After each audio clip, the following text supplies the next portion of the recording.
This Virgo new moon partial solar eclipse happening on September 21st at 29 degrees of Virgo is yet another karmic checkpoint and a soul level turning point. One where we are asked to let go of perfectionism, of overgiving tendencies, and of martyrdom in order to build the architecture of your true dream, the one that is anchored in embodied integrity, in soul alignment, nervous system capacity, and spiritual maturity. Welcome to Feed Your Wild, a soul space for intuitive healers and visionary practitioners at the threshold of transformation. I'm Venessa Rodriguez, Akashic Channel, intuitive guide, and clinically trained healer that is here to assist you in anchoring into your soul level gifts, rooting back into your purpose, and stepping onto the path that only you can walk. Today, we are talking about this lunation coming up, the Virgo new moon partial solar eclipse. This is happening on September 21st at 29 degrees of Virgo. Now, we have experienced a Virgo new moon already. I have a podcast episode on that. And we also experienced a Virgo moon back in March. And I'm going to be touching on some Virgo eclipses that happened in history that rhyme, so to speak, with the energies, the flavor of this particular eclipse. And it can be really helpful to take a look at the history of these, what actually played out, because hindsight is 2020, and what that might mean for us this time around. This particular new moon and solar eclipse is happening at that 29 degree anaretic point, the final degree of Virgo. So anytime we have a final degree like that, it absolutely is a signal that we're about to graduate for something and move on to something else. So what is Virgo? Virgo is the healer. Virgo is the service provider, the one who is dedicated here in service. It's the priestess, the medicine maker. Virgo is also the practical healer and the practical one in general. The accountant, the note taker, the organizer. And also what I find with Virgos is that there's a deep, deep connection with the earth and the elements through the nervous system and the intuition, particularly the gut. And we'll talk about Virgo's connection with gut, which I covered in the last Virgo new moon episode, but it bears repeating. It is highly worth it to remember how important our gut is, our gut knowing, and gut health in general. So 29 degrees, that's a sort of final karmic note. We have a south node eclipse happening here, which is usually about release, depletion, and withdrawal of energy. So already we see this is not necessarily, yes, this is a point where we can plant seeds as we do with any new moons. We could see this as a really big new moon energy. But there's also something really important here about closure. And this is a theme that is continuing that we see in this year, I would say in general, is a series of closures so that we have openings. Openings for what? For what is more aligned, for what wants to be birthed through us. So this is a mastery point because when we have those closures, there's something about this particular Virgo eclipse that is unapologetic about what we are releasing and letting go, and the endings piece with that. Now, it's not to say that that's not going to be easy or unchallenging, or that we aren't going to experience a kind of grief. We do with all releases and endings and deaths. This particular one is also happening the day before the Libra equinox, the fall equinox in the Northern Hemisphere. And we see with this energy of focusing on the detail and health, into looking at balance and relationships, relational dynamics, and partnerships with Libra. One thing that I do see in this connection is the tendency for healers to overgive or to play martyr, to overextend themselves in relationship, which is a form of people pleasing. We can label it as such for now. And so we want to look at the dynamics here and what needs to be released, whether it's a belief system, an adopted identity, a way of being, a habitual pattern that doesn't allow us to move beyond those people-pleasing or victim-savior dynamic and those relational dynamics that are out of balance, we would say, in order to support our health, in order to support our divine connection and the way that we can show up as our highest selves in service. And that's what ultimately Virgo wants to do, is to show up in service for the community, for the greater good, for the people, and for the family. Here we have, I mentioned, 29 degrees of Virgo. If we look at the decan imagery, which a decan, there are 3 decans in each sign, this would be Virgo 3, the 3rd decan of Virgo. And with each decan, it has its own flavor. What is Virgo 3? There are varying descriptions of this from source texts. But one thing that we see sort of a through line with is this decan has something to do with the fulfillment and fruits coming to their fullness and their fullest expression, but then that also being a kind of ending. And there's a release point there. It's this death-life cycle. And so when we look at even, for example, the ruler of this eclipse and of Virgo, which is Mercury, Mercury is also co-ruling this particular decan with Venus. And it's interesting because Venus is currently in Virgo and Mercury is in Libra. So there is a mutual reception happening here. Mercury is known for their psychopompic qualities. They moved between realms, the living and the afterlife, the realm of the gods. And Mercury was the one that was responsible for guiding the souls to the underworld after they died, after they had passed. So Mercury was also the messenger god, of course, the god of travel. And this is where we see these realms in the liminal space being able to traverse and that life-death transition and cycle. And so when we see prominent placements here, for example, in your own natal chart, and I highly recommend you check which house this eclipse is happening in, Virgo, that'll indicate some themes that are going to be highlighted here for you. When we have specific planets, lots, points here in the 3rd decan of Virgo, there's often a proclivity, an affinity for, and a gift for the ability to traverse realms, to know how to navigate the liminal spaces of life, death.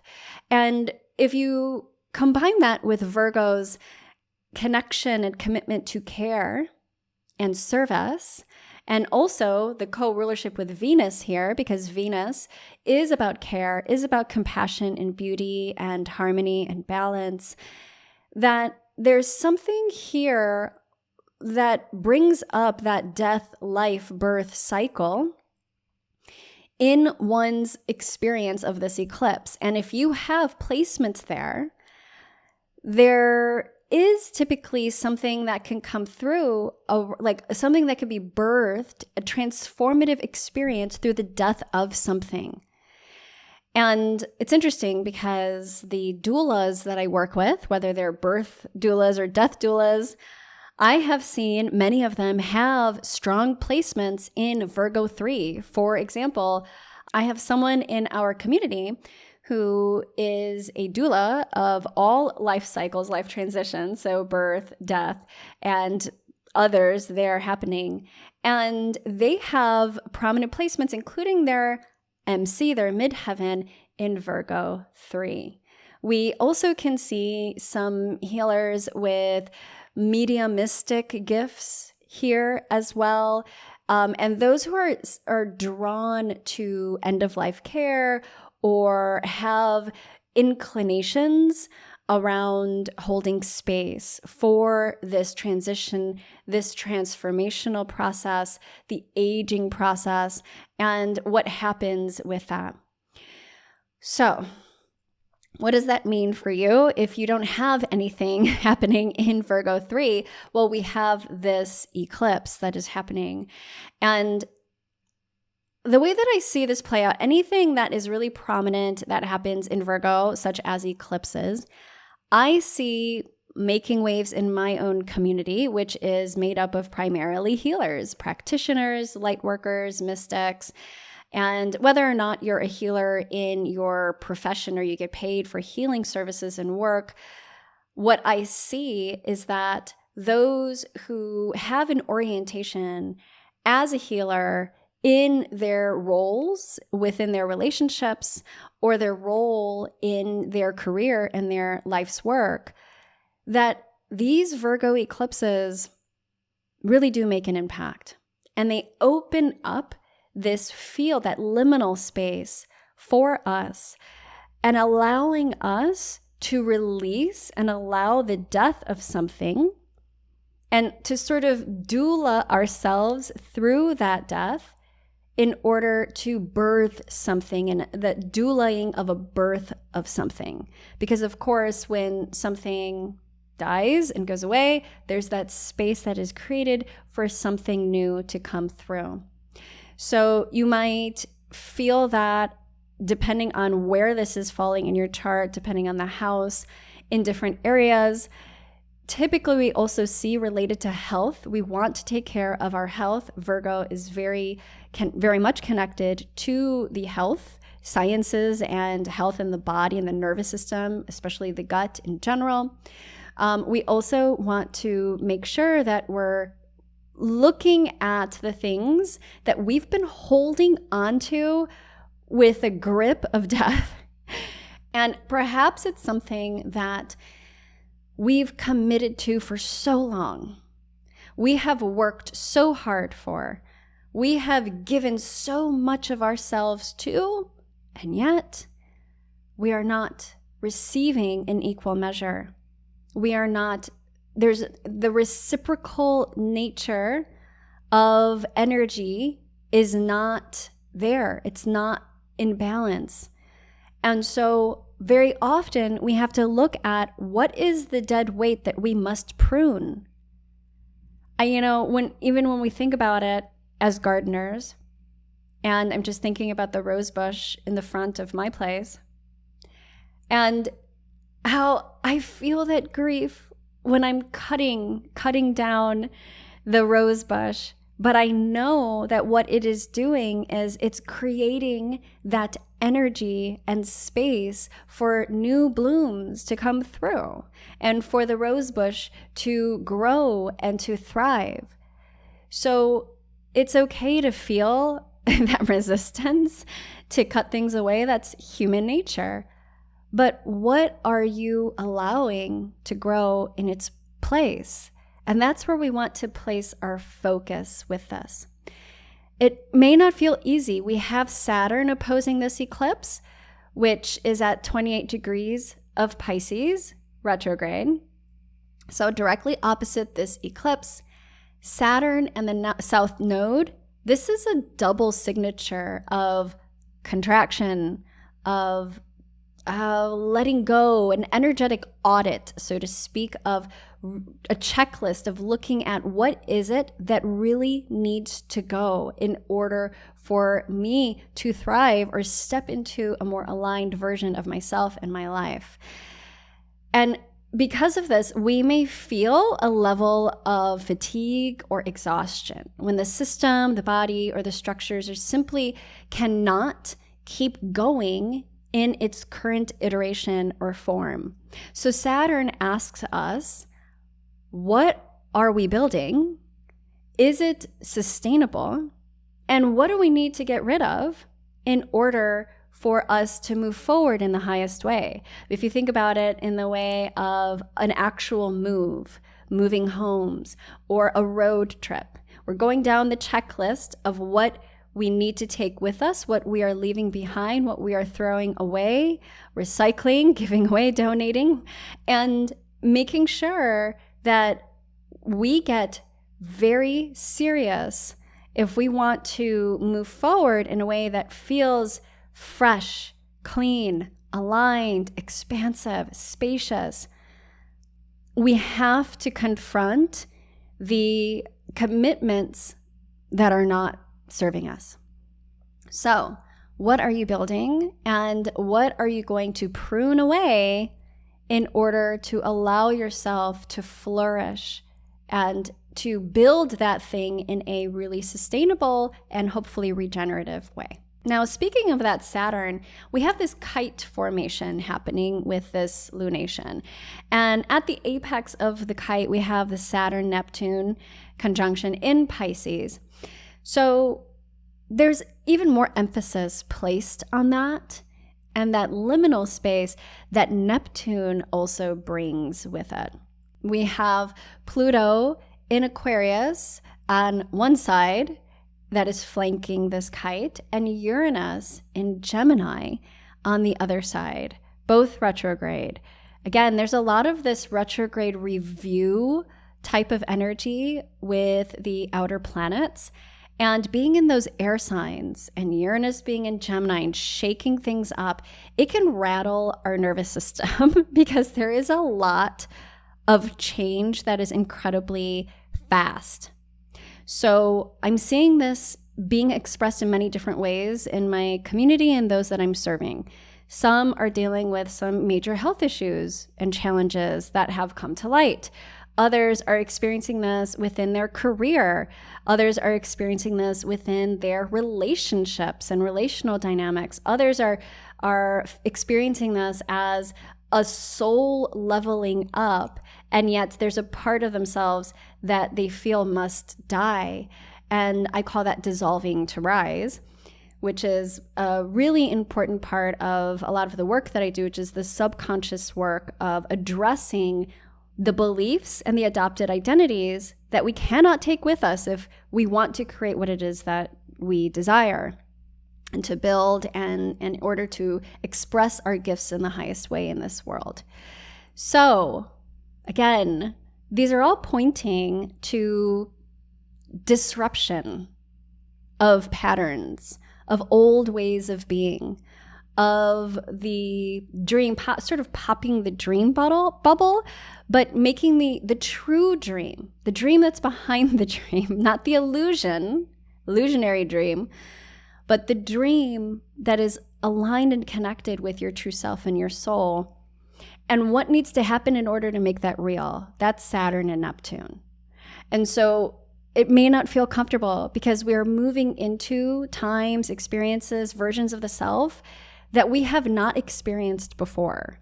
And so with human nature, we don't feel comfortable with change. We don't feel comfortable with the unfamiliar.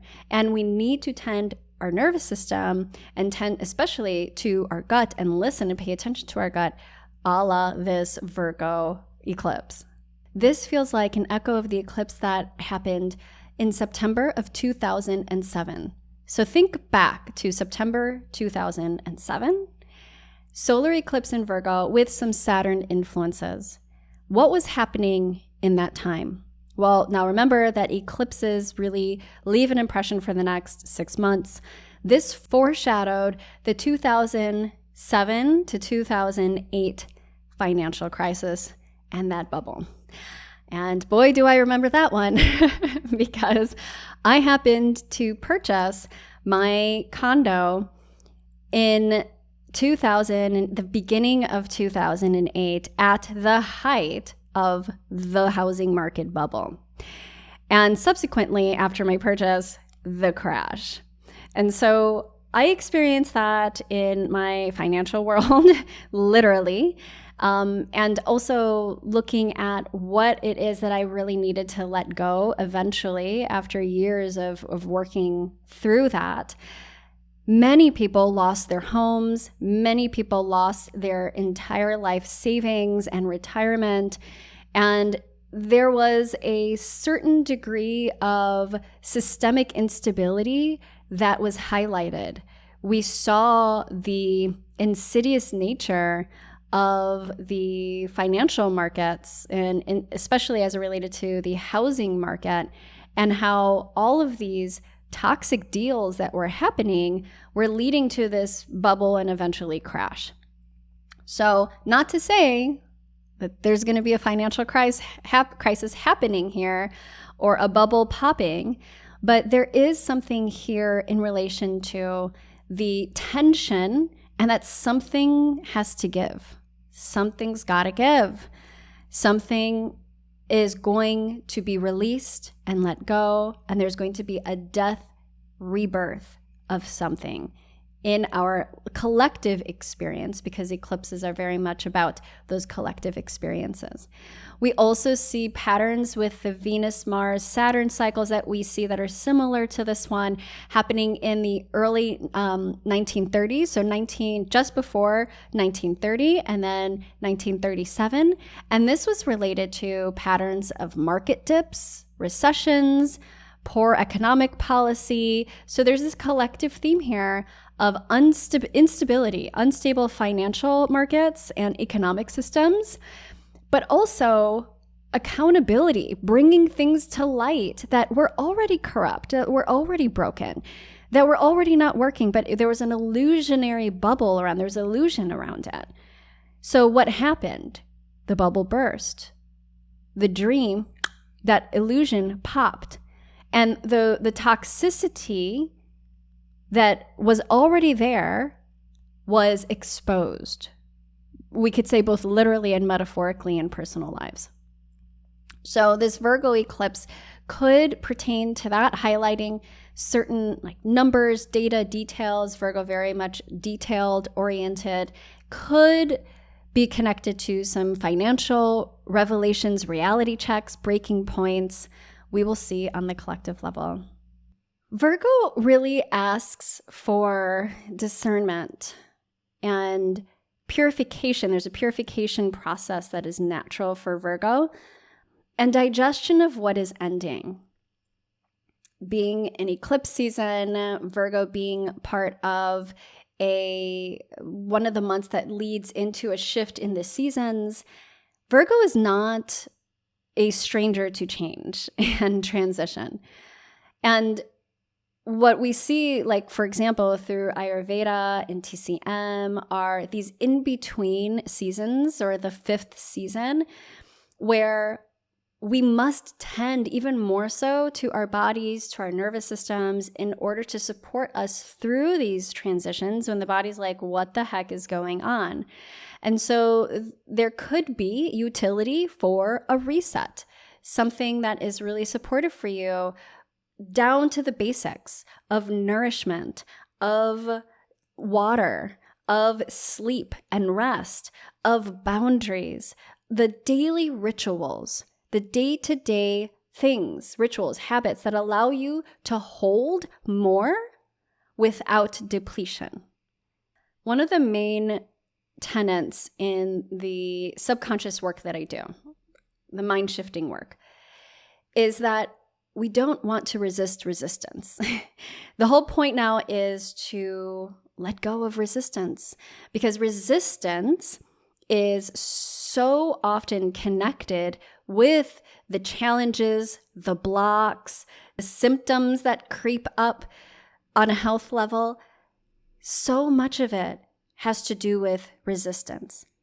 So when we can step into a conscious state of letting go, it's going to serve you in such a deeply profound way through these necessary transitions in your life and on a global stage. One of my favorite books on this exact topic is Letting Go, The Pathway of Surrender by David R. Hawkins. Highly recommend you check that out if you have not already. It's one of the foundational texts in my own personal healing journey and my understanding of what healing really is. So much of healing is actually letting go of the stuff that is not you, not serving you, and in many ways harming you, including the beliefs, the patterns, the habits, and the identities that we have adopted or inherited in order to, and on some level, at some point, protect us and support us. There comes a time when those no longer become protective or supportive, and they actually become an impediment to us stepping into full alignment. And those days when we come to that full understanding, those are reckoning days. Those are days of reckoning. And they may not be easy, but they're absolutely worth it if we can lean in versus look away, put our head in the sand, or resist. Now, as we take a look at the medical astrology component here, we see Virgo, obviously an earth sign and ruled by Mercury, is mutable. So there's this flexibility, mutability there. And the tissue state as it relates to the energetic system of Western herbalism is tense, the tense tissue state. That's holding on, not letting go, right? So we want to bring relaxation to that tension. We want to support the softening of that tension in our bodies, in our nervous system. And the areas of the body connected with Virgo are the gut, as I had mentioned, that gut-brain connection and intelligence, the abdomen in general, the intestines. So taking all of that detailed information and doing something with it that the small intestine does, that's very much Virgo's gifts of what they're able to do. And then we also see the liver, the lower liver, being connected in with Virgo as well. Now, when I talk about the nervous system in connection with Virgo, that is the nervous system as it pertains to the solar plexus and the gut and related to digestion. So looking at digesting things, inability to digest things, what has been just sitting in your field, sitting in your body that you can no longer digest or you never were able to. So it just sits there putrefying. Now that happens on an energetic level, not just physically in our bodies and our guts. So we see imbalances physically as indigestion, malabsorption, IBS, alternating constipation, diarrhea. We may have issues with colic for babies, colitis for older folk. We could see indigestion in general that is caused by emotional upset, but there's so much here energetically about the putrefaction of things that you cannot digest. So taking an audit, Saturn and Virgo, Mercury, looking at what, if I'm being completely honest, what is putrefying energetically in my field? What can I no longer carry forward? What could I never digest to begin with and I just need to let it go for good? Maybe it's that perspective. Maybe it's a belief system. Maybe it's a thought pattern. Perhaps it's harping on something. Maybe it's your perception. All of this, we have the choice to change. And that could be the most radical act of self-love and care that you can give yourself. We have lots of beautiful herbs that are supportive and connected with Virgo, such as fennel, which is one of my favorites, fennel seeds, lavender, peppermint. A lot of the aromatic mints are really wonderful for Virgo as it pertains to the nervous system and the gut and digestion and getting things moving. So when we see the tension point, what we want to do is bring in things that are really supportive of relaxation and supporting the nervous system. And a lot of those aromatics absolutely have that effect, such as lavender and peppermint, which is why we also see peppermint being really supportive for digestion too, because that nervous stomach can cause other issues, contractions, excess acidity, all of that. So calming it, soothing, bringing that relaxation quality to it. Skullcap is also really beautiful as a nervine, as well as agrimony. I've mentioned agrimony in previous podcast episodes. And all the other ones that we know that are in the arsenal, such as the Avena sativa, so all the oats, milky oats, oat straw, as well as valerian can be really helpful if there's any issues related to sleeping in particular. I find that in this time, Virgos, especially the Virgo moons, if there's stuff going on with Virgo in general, I see my Virgo moon people having trouble with their digestion and or sleeping. So take extra care of yourself around this time. For the moon musings, I love to bring in the Herbal Astrology Oracle Guidebook by Adriana Ayales, and that you can order from Anima Mundi Herbals, I believe is their website. But I love her deck. It's beautiful. I find it very exacting as it relates to the messages that come through. But she makes that connection with the cosmos and our plant allies. So let's go ahead together and pull a card for this lunation in this Virgo solar eclipse. And we got Amanita. Amanita. Card number 42, Conduit. So let's take a look. Amanita. Conduit, channel, bridger of realities, connection to higher power, celebration, coming home, family, awakening. The astrological rulers, including Neptune, Pluto, and Mercury, all of which, by the way, are very much at play with this particular lunation and eclipse. Obviously, Mercury being the ruler of this eclipse, but Neptune and Pluto being part of that important kite formation. This plant has been used in folk medicine since at least 6000 BCE, making it one of the earliest recorded entheogens, hallucinogenic plant medicines used for religious and shamanic purposes. In Central Europe folk traditions, Amanita is perceived as a gateway to the world of nymphs, fairies, dwarfs, and hobgoblins. In almost every tradition, it is connected to the afterworld and to a deepening of sexuality. Among the Koryak people, the shaman would ceremonial ingest it, enter a trance-like state, and cross the gateway to other worlds, after which others would join him by consuming his urine to experience these psychoactive effects. Adriana writes, since Amanita has been a medicine used ritualistically for divination, extrasensory perception, channeling, and deep-rooted healing, it greatly embodies Neptune's and Mercury's archetypes. Hello, Virgo decan number 3 of that psychopomp and channel traversing worlds. She says, your channel is open.